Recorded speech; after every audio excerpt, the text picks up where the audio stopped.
وَجَائِزٌ بِفَضْلِهِ وَعَدْلِهِ تَرْكٌ لِكُلِّ مُمْكِنٍ كَفِعْلِهِ. So, وَجَائِزٌ, what we have done, what is al-wajib for Allah. Now what is jaiz, permissible. What is al-jaiz?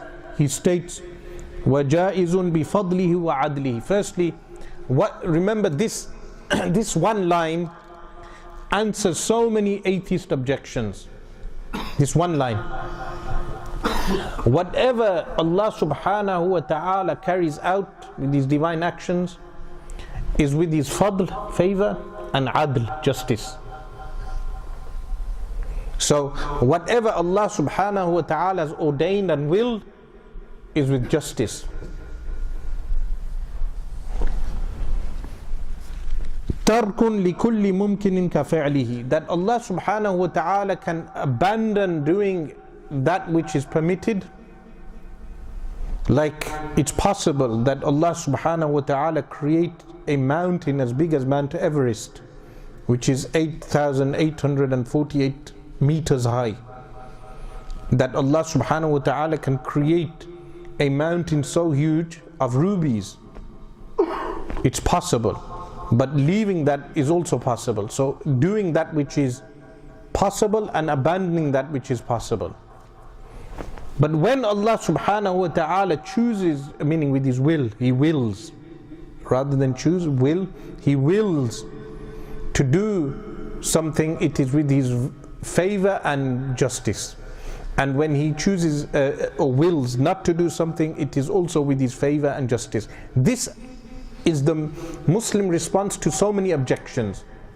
Like the objection, why did Allah subhanahu wa ta'ala create shaitan when he knew shaitan will disobey him?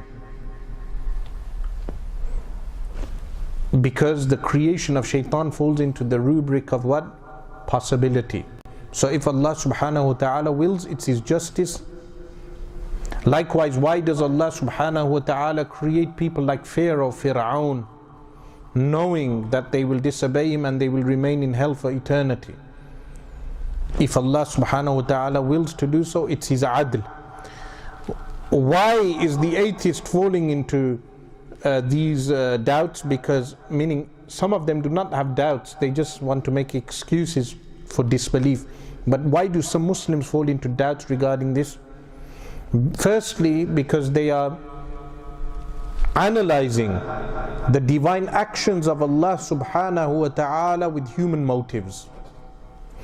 They are bringing a human ethical standard, what they deem as ethical, because in reality ethics and defining evil and morality is not done with the mind.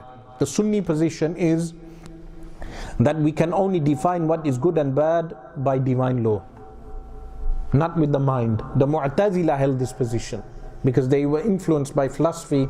They believed they could determine what is good and bad with the mind. But Ahl Sunnah wal Jama'ah take the position that what is good and bad is determined by divine law. So the atheist, when he looks at morality and ethics, he's attempting to weigh, like the humanists. The humanists, they determine what is good and bad by society. But he is making the mistake of weighing the divine actions with his mind, or not even with his mind, what is deemed as ethical and moral in that society. Because the rational judgment could differ from time to time as to determining what is ethical from in one period to another. So this is one mistake. Secondly, he is ignoring the fact that Allah subhanahu wa ta'ala has given a favor to Fir'aun which outweighs his eternal damnation. What is that favor? That favor is Allah subhanahu wa ta'ala conferring upon him life, free will, and the rational faculty. Pharaoh was given life, free will, and the rational faculty, and a long life to make the right choice. How does this outweigh non-existence? Meaning, when Fir'aun is burning in hell, he may say, take me out of existence. But how does this outweigh non-existence? The proof for that is that if someone went back in time and they came in front of baby Hitler. When they come in front of baby Hitler, will they kill baby Hitler and take away the favor of life away from baby Hitler? The answer is no. Even if they know that Hitler will grow up to be an evil man who will commit atrocities against humanity, kill 6 million Jews and millions of others, and be one of the causes of World War II, this evil man. But as a child, you will not take away the God-given right for Hitler to live, which is life, and he will grow up to have free will and intellect. So the fact that you will not take away this right from Hitler shows that you acknowledge the fact that life, free will and intellect is greater than not coming into existence, even if the person will make the wrong choice. Additional to that, the choice that Pharaoh makes, and the choice Shaitan makes, and the choice Abu Lahab makes is their own choice. Allah subhanahu wa ta'ala, knowing they will make that choice, does not mean Allah subhanahu wa ta'ala has forced them to do so. Additional to that, Allah subhanahu wa ta'ala, knowing they will burn in hell forever, is not Allah subhanahu wa ta'ala doing injustice. No. Allah subhanahu wa ta'ala did justice. Why? Because He gave them the 3 favors which outweigh their eternal damnation. An additional proof to that is the fact that taking a life away from another human being in many countries of the world is punished with death.